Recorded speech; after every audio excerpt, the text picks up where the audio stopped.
In this training, I'm going to show you how I changed my discipline. And this is going to be an absolute special for you. And the reason why it's going to be special is not only is this the third time that I'm filming this, and I'm going to explain why, but this is actually a film that's going on to a private group. Like this is a paid for session.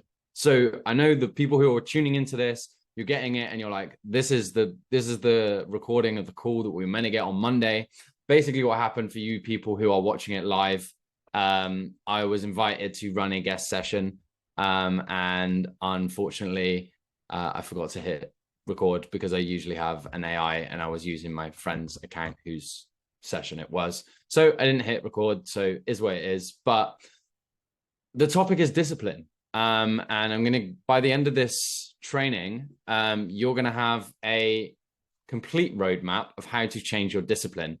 And if you don't know who I am, I'm Luke Anning. I'm a badass business builder. I help ambitious entrepreneurs master business confidence and 5x their productivity using my Grow Yourself, Grow Your Business system so that they can live the life that they want to around their business.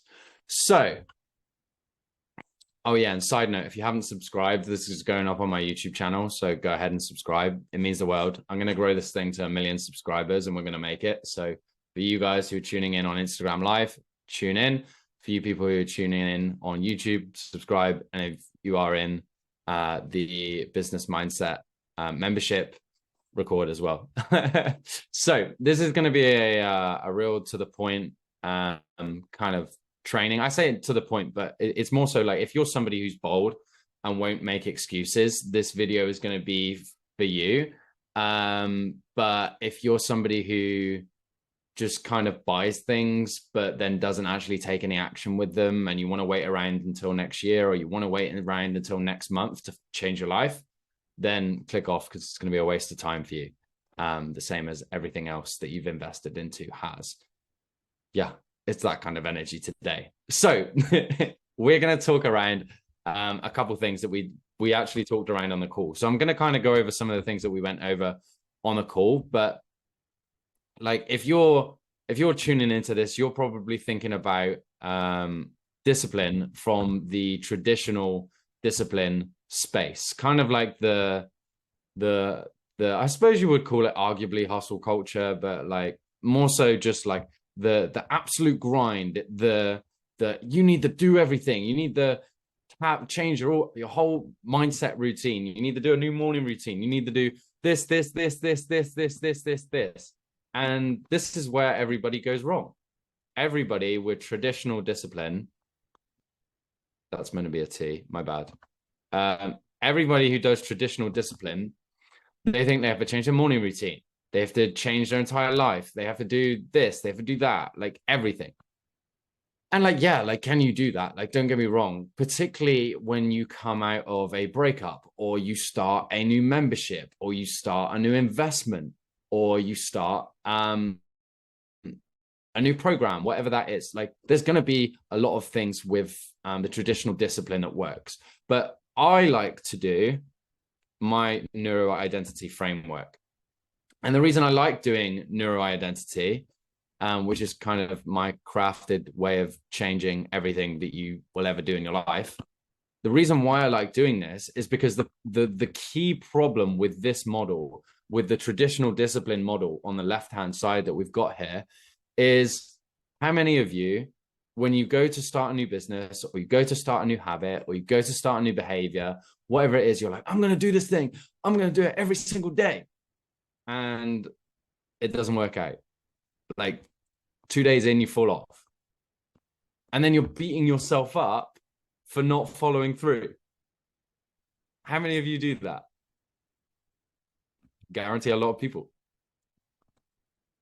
And that's because discipline is kind of like people who win the lottery. Do you know 1 in 5 people who win in the lottery end up going bankrupt or go broke? And why is that? Because they go all in, they get this big lottery winning, but they haven't developed the skill to be able to hold that money. So what happens? They start making all these stupid little decisions. They start paying off other people's debts. They loan people money. They tell everybody that they've won the lottery. Like, I can tell you this now, like, I won the lottery. You guys ain't gonna know shit. Like, you're not knowing shit. And the reason being, because I don't want people knocking on my doors begging for a handout.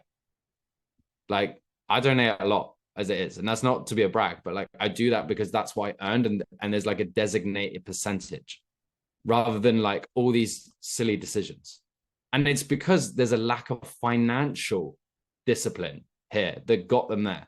But if you have a self-made millionaire, they've had to step up, step up, step up, step up, step up, step up, step up, step up, step up, right? But it's the same for when you change your habits, for when you change your behaviors. The traditional discipline model of going all in doesn't work because you rapidly change yourself and then you break one of these habits on one day. And that means you lose self-trust, you lose self-confidence, you're not in integrity with yourself, you're not able to be honest with yourself, and then you further plunge yourself into shame and guilt. Shame and guilt. So I don't have it here, but there's a book called Letting Go by Dr. David Hawkins, fantastic book. But he talks to different emotions being at different energy frequencies. Shame and guilt being the ones at the bottom, enlightenment being at the top. But in the midpoint here is pride. Now, pride is kind of arguably negative, but it's also on an upper thing, and you can step into courage, you can step into gratitude, happiness, etc. Now, I'm going to get to this. What you need to recognize is the biggest issue with the traditional discipline model is that you go all in, you get super excited, super happy, and then it's harder than you initially thought. If we look at another psychological model by Clark and Kelly, this is called the emotional cycle of goal change. So when you start your journey, right at the start here, give me a color, please. I want a gold.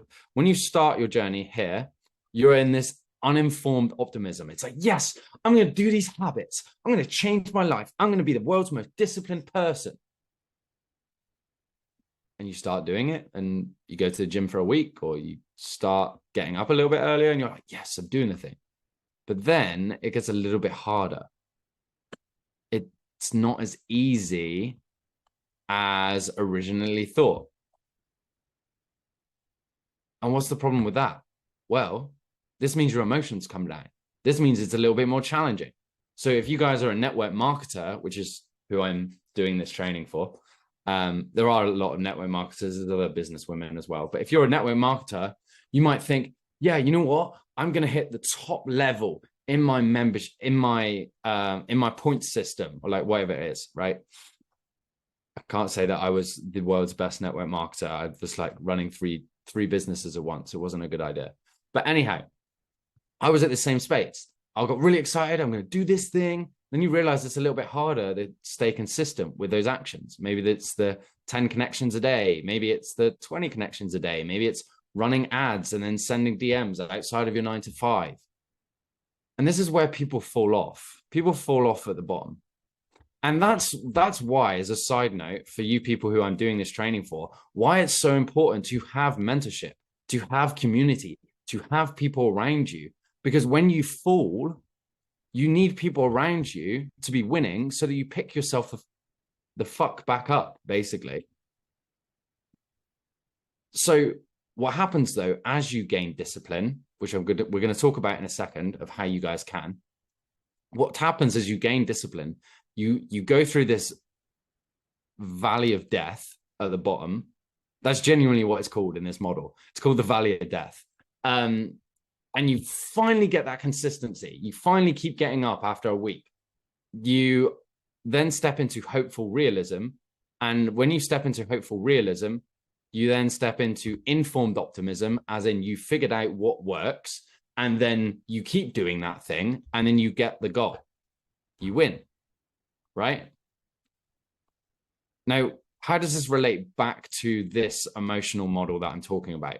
Well, when you make this model, this cycle of goal change easier for yourself, you can step into a higher frequency much, much easier.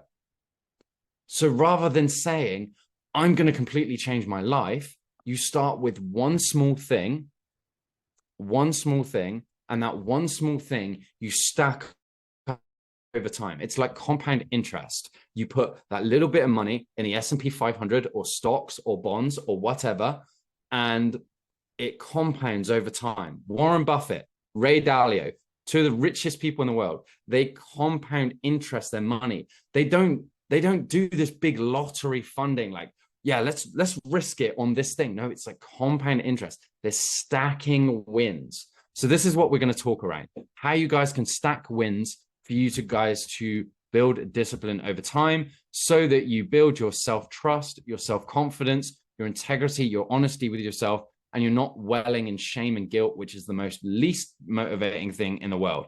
Hands up here who would rather motivate themselves with anything except shame and guilt, like anything but, like who would rather motivate themselves with gratitude or feel like they're winning or feel like they're doing the process? I know I would.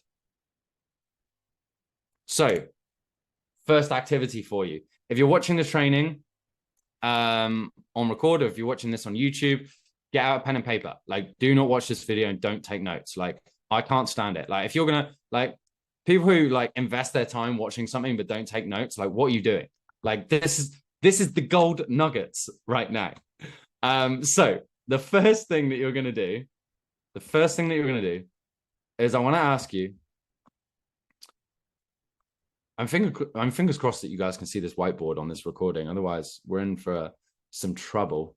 But the first thing that we're going to do is, oh, I'm getting anxiety about this now.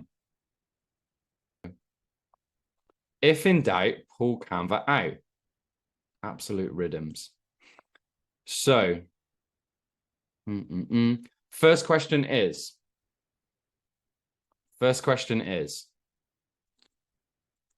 if you had the ideal discipline, what life would you have 3 years from now? If you had the ideal discipline,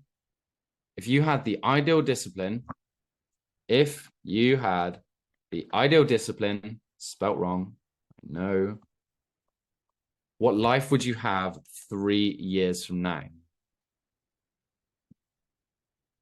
Now, if you're watching this training, you can hit pause. If you're not, if you're watching this training on record, hit pause. If you're watching this live, just jam with me.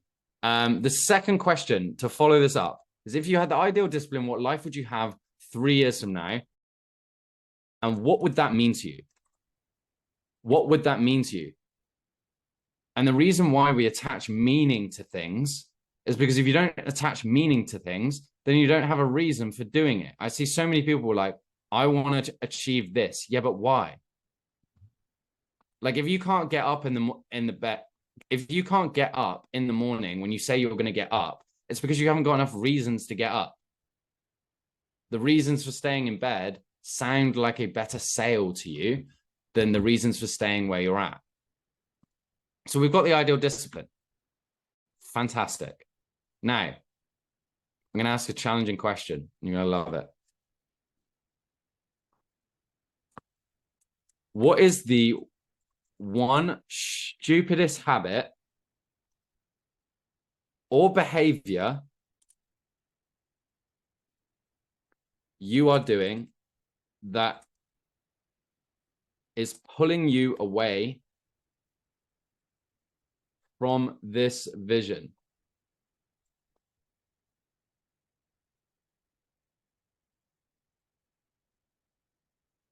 So I'm going to just make that smaller for you guys. What is the one stupidest habit or behavior you are doing that's pulling you away from this vision? So you're going to journal that. Just like, if you're unsure of what that is, you can take a moment, close your freaking eyes, and just go, what is the one stupidest habit or behavior that I'm doing? And it will come to your mind so fast that it's terrifying. because you know exactly what you're doing that's holding you back. And you're like, but Luke, how does this tie into discipline? We will get there.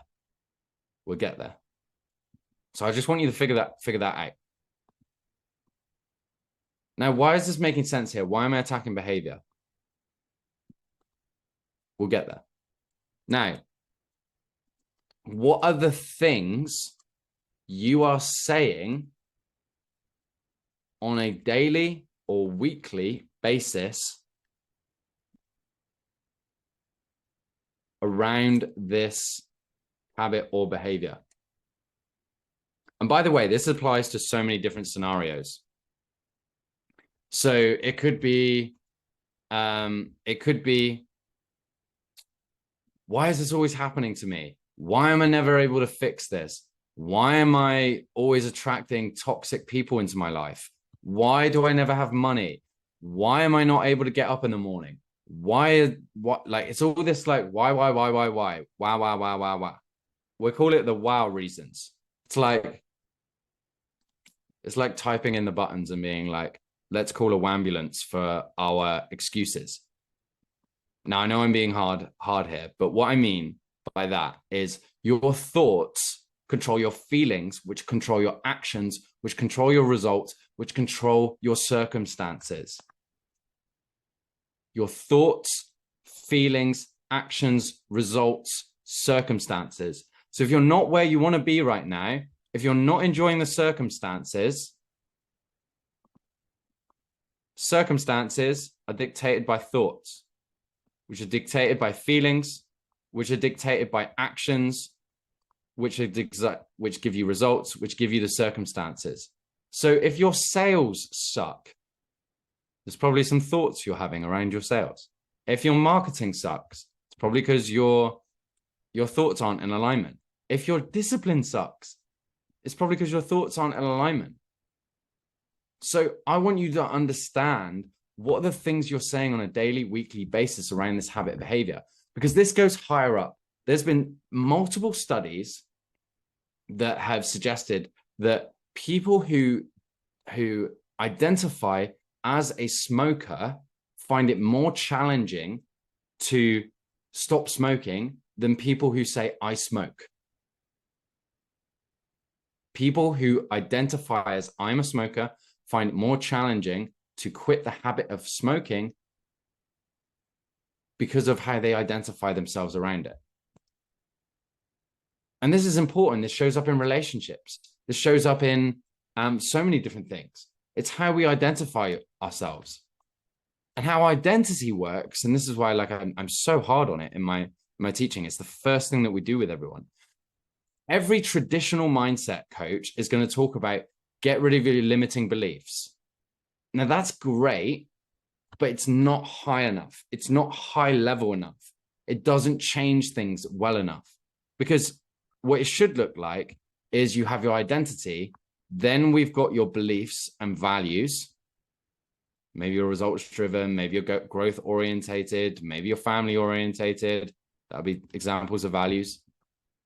And we've got beliefs. Then we've got your capabilities. Now, you can feel like you're capable of doing something, but you might not have the skill set of being able to do it. That's more of a mental, internal thing. So that's more internal.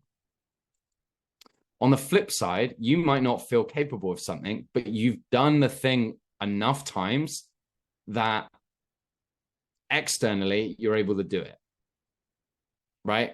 And this is why we always come back to repetition is the mother of all skill. Like, because if like, I remember times when I couldn't play, when I thought that like I was going to have a rubbish game playing American football, but I'd played contact sports my entire life, and then I'd go on and I'd be MVP, like most valuable player. And that's because I had the skill set, I had the external, I'd done the work, right? Then underneath this, we have behavior, and then we have environment. But everybody makes a critical error with changing their habits, changing their discipline, because they focus on the environment. They focus on the ideal outcome that they want. They focus on this outcome at the top, but they don't change their identity around it. So what do I mean by that? Well, when I went to Bali, I thought that all my habits and behavior were going to change. My self-sabotaging behavior was going to change. And 4 days in, I remember crying on my bed, being like, I thought this was going to change, even though I knew this concept. So like, even when you know concepts, you don't know it until you embody it. So what did I do? Well, the stupidest habit that I was doing at that time was going on my phone too late and then staying on my phone until like 2 a.m. in the morning, which meant that concurrently, when I wanted to get up at 5 a.m., well, that was a real struggle, or it wasn't happening, which meant that I couldn't talk to people in my workplace between 5 a.m. and 10 p.m., which was like the best time because of the zones, right? Which meant that business was failing. And why was this? Because my thoughts were like, oh, what if this doesn't work? Right? Here we go. What if this doesn't work? So this is how your thoughts all tie in. So the shift that we're going to make for you guys here, in order to build self-trust, self-confidence, is a habit shift. But we're going to do that with your identity. And coming back to neuro identity, which we were talking about earlier, we got traditional discipline on the left and we got neuro identity on the right. We need to start small. We need to start so small, like so small that like it seems silly. Now, what is that one habit? When we were on the call, it was people wanted to get up at 6 a.m. And that was great. People were like, I'm going to get up at 6 a.m. I'm going to go walk the dog, which is cool. But we must start small. We can't say, I'm going to do that every single day. Some people, once they've built up a certain level of self-trust, self-confidence, they'll do it. Other people won't do it. So if you have a history of continually lying to yourself and not following through on your commitments, we have to start so small because we have to create momentum. We have to create momentum. Momentum's either going one way or the other. It's the same with self-trust and self-confidence. You're either building your self-confidence or you're killing your self-confidence. You're either building momentum or you're decreasing momentum. So we want to stack momentum here, and we have to start small. So starting small here, as you turn this around, what is the one small commitment? No, I say commitment here. I don't want to hear, I want to change this. I should change this. I have to change this. I need to change this. Get that out of your dictionary. All of that is from a place of lack and a place of victim mindset. We're not going into that today, but get that out of your dictionary. What is one small commitment you are going to change? Whoa, rewind that. You are committed to changing this week. That could be, I'm going to get up at 6 a.m. That could be, I'm going to walk the dog. That could be, I'm going to drink an extra liter of water. That could be, I'm going to send that message every single day. But again, I'm going to tell you why we're going to not do it that way. But what is one small commitment you are committed to changing this week? So if you're on the network marketing team and if you're in the membership, write this down. If you're on the live, write it down. If you're on YouTube, write it down, whatever. And then we need to change your identity around it. Because my identity around the getting up at 5 a.m. changed after a week, even though I wasn't getting up at 5 a.m. My commitment to myself was, I'm just going to say this in the morning to myself. I'm so happy and grateful. I wake up and I get up at 5 a.m. I go straight into meditation. I go straight into breath work. I'm going to give you the exact one. It was, I'm so happy and grateful. I am a 5 a.m. I wake up, I go straight to meditation and breath work. I have a cold shower and I absolutely love the way I start my day. That simple. So I identified as a 5 a.m. in order for me to shift the discipline around my commitments, around my identity, so that I could build self-trust in myself, so I could do what I said that I was going to do. So it's the same for you guys here. We've got to identify yourself. So if you are committing to getting up at 6 a.m., then I want you to write this somewhere you're going to see it, on a post-it note, on a big whiteboard. I am a 6 a.m.er. That's it. You're going to say that every day. And if you can write it, even more powerful. The way I like to look at manifestation is just like sleep it, breathe it, eat it, drink it, write it, twist it, bop it. Like whatever you need to do to embody it in every kind of way that you can. So I am a 6 a.m.er. Once you have that, I want you to commit to one thing this week. When I say this, don't be the hero. Remember, we're building momentum here. We're starting small. So I want you to commit to this week 2 times maximum for you doing this new thing. So from here, today is Wednesday, I'm filming this. Fingers crossed that the Zoom works super well and I can upload this straight after recording. You're going to commit to doing it 2 times this week. 2 times, this new thing. Once you've done it 2 times, I want you to challenge yourself next week to 3 times. And then guess what we're going to challenge ourselves to next week after that? 4 times. And if you screw up on one of these, guess what you're going back to? 3 times. When you do it 3 times, you're going to go back to 4 times because you're either building momentum or you're not building momentum. Now, this thing here, this small commitment to changing that is in alignment with this ideal self, I need you to recognize that it's not going to be one thing. If you have any victim mindset or your ego's in some kind of way, you're thinking that there's just going to be that one habit that's going to change your life, that one action that's going to change your life, that one person that is going to be the soulmate of your dreams. Maybe it is, right? But you can't think of it as one thing. Now, one key habit change could make a significant change in your life, but there's a lot of decisions throughout your day that change you. We're starting small. We're starting with the most key space we can with the habits here.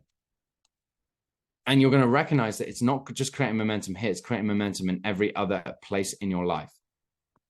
So the first thing you're going to do, one small commitment. I am a 6 a.m.er. You're going to go and do this 2 times this week. You're going to both say the thing and you're going to do the thing. And the week after, 3 times, the week after, 4 times. If you're watching this on the membership, I want you to drop below what your commitment is so that everybody knows what you're doing.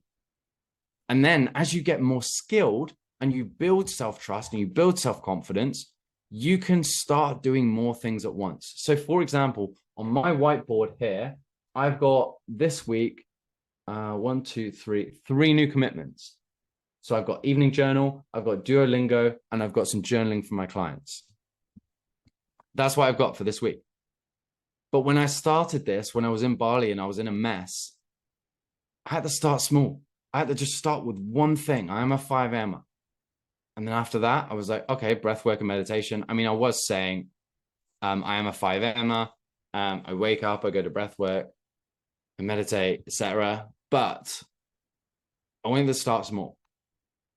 And then the others just came because I was kind of like, well, I might as well do this. And I might as well do this. But again, don't be the freaking hero. Don't do it every day. Because if you try and do it every day, you're going to fall back into traditional discipline. Guess what happens when you fail? If you're not really switched on, you're not really conscious, you're going to momentous yourself back down. And I still have this issue now. So start small. I want you to build momentum here. And remember, this is about your identity change, your belief and values, your capabilities, behavior, environment. And that would ultimately change. When you change your environment, when you change your identity, you're going to change your environment. And that's going to have the biggest concurrent of shift on this entire process. Minor commitments, we're building momentum. We're stacking your own lottery here, your lottery of skill sets, of trusting yourself, not the lottery of going all in and then crashing back down. So I hope you enjoy this training. I'm really excited to hear about how you all do. If you're really struggling with this and you want some external accountability and you want to really level this up, then drop into my inbox. You can message me, Grow. Or if you're really serious and you genuinely want to change your life, my calendar link is at the bottom of my YouTube video. But please only book in if you are serious about changing your life. I don't want to waste my time. I don't want to waste your time. I'm not going to have a chit chat with you. It's genuinely going to be a conversation to change your life. We're going to do some things. Come with your credit card or with your savings, whatever that is, so that we can step forward and then we can seriously hit the next level in your business. But regardless, I hope you enjoyed this training. Lissy, thank you for putting me on this. And with that said,